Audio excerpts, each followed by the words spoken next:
Hey y'all, Scott Cutcher here. No coffee right now because it's definitely not morning time. It's been, you know how life gets in the way sometimes. Just rapid fire, right? Phone rings early in the morning, client needs something or customer needs something, and you're on it. You're like, let's get it done. Let's get you taken care of. It's been a crazy couple of days, which is good. It's a very good thing. Shows that that companies are coming off. Being hesitant to move forward with projects and big programs and things of that nature.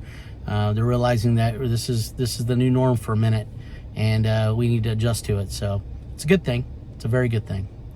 So today, the day's been crazy, but there's so many cool things that happened today.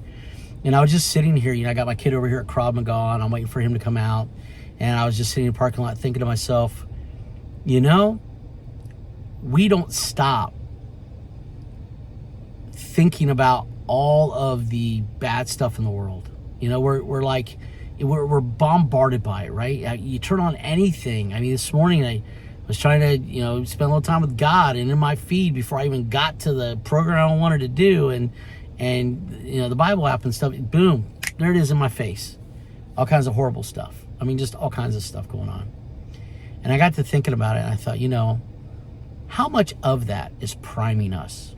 So there's a process that's been around a long, long time in marketing. I mean, forever ago, when I was in art school and taking marketing classes and learning about marketing and how commercial art and marketing work hand in hand, one of the things we actually studied was a process that was done back during World Wars. I mean, that's how propaganda kind of was born, was a type of priming. If you say something enough, often, and many sources are saying the same thing, you can convince somebody something's true when it's not actually true. So if you flip a channel and they're saying the exact same thing as this channel, but in a different way, and they're saying the same thing in this channel, but a little different way, but it's really at the core of the same thing, you're being primed. I would highly suggest doing what I tell my 19-year-old daughter. Find the source material. We have got to stop going, okay, an opinion of an opinion of an opinion. I like that person, they gotta be right. Really?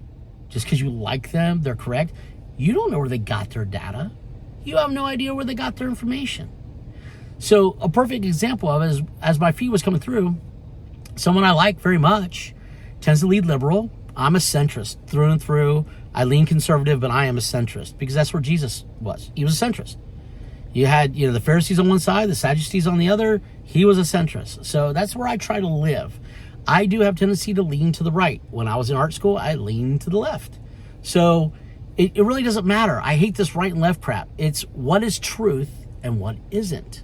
What is self-serving to a ideology or to causes that you believe will get you reelected, and what's just the truth, right? So both sides are jacked up in so many ways, right?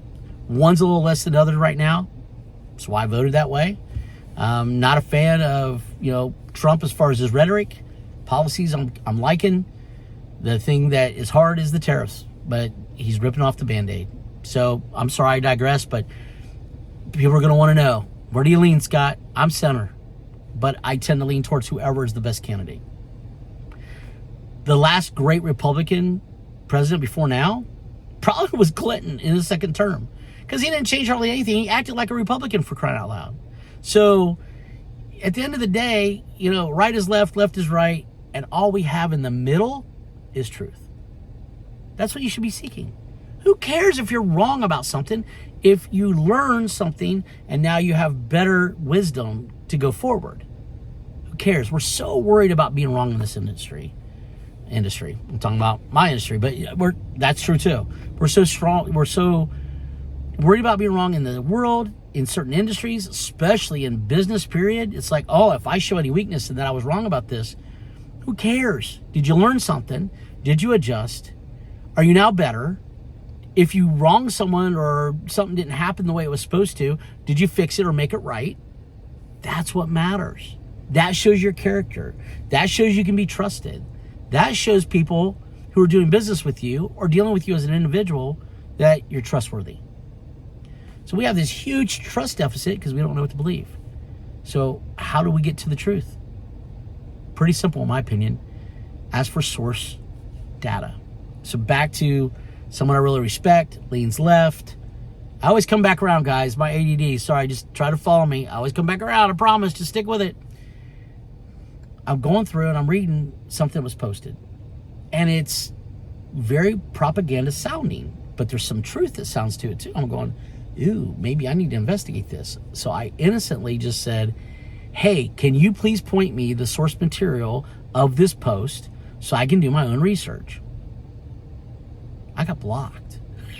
I'm like, wait a minute. So you're making this broad statement, very strong, very in your face, very, this is fact and this is what's happening at roar.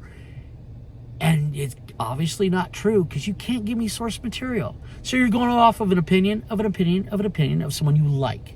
And we all do that. It's human tendency. There's some people in this industry I love and people in this world that I love. And I think they're cool people and I like them a lot and I love their boldness. And I go, hey, Mike might have a point with that. Or Bob might have a point with that.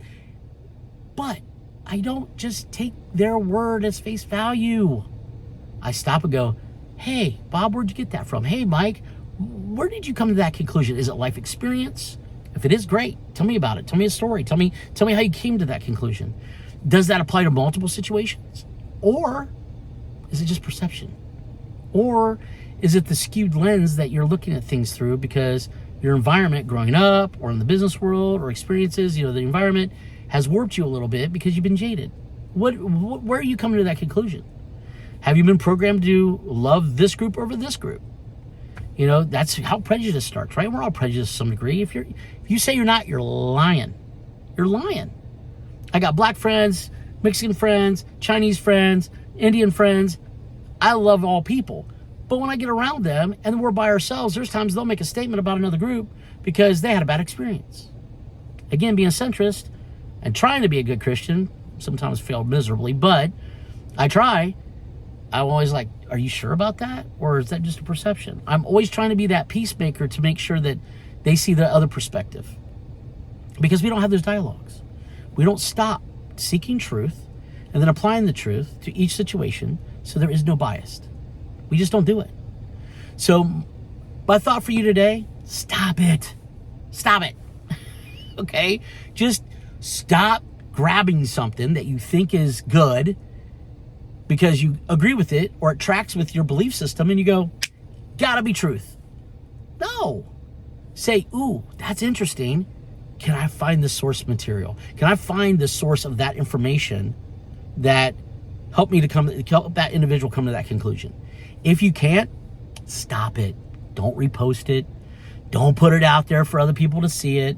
Don't put your name on it. Because you've got a brand, guys. You got a personal brand. Everyone is branded. All a brand is, we overcomplicate brands. And I live in the brand world. We overcomplicate it. A brand is nothing but a symbol, that logo or whatever, is nothing but a symbol of when someone sees that brand, they know what kind of experience they can expect to have. And when the experience stops being what they can expect to have, then the brand loses brand recognition and brand equity. And you've seen that over and over with Bud Light and all the other ones when, guess what? Way off base with what they're doing to who they really serve. And that's a discussion for a whole nother time.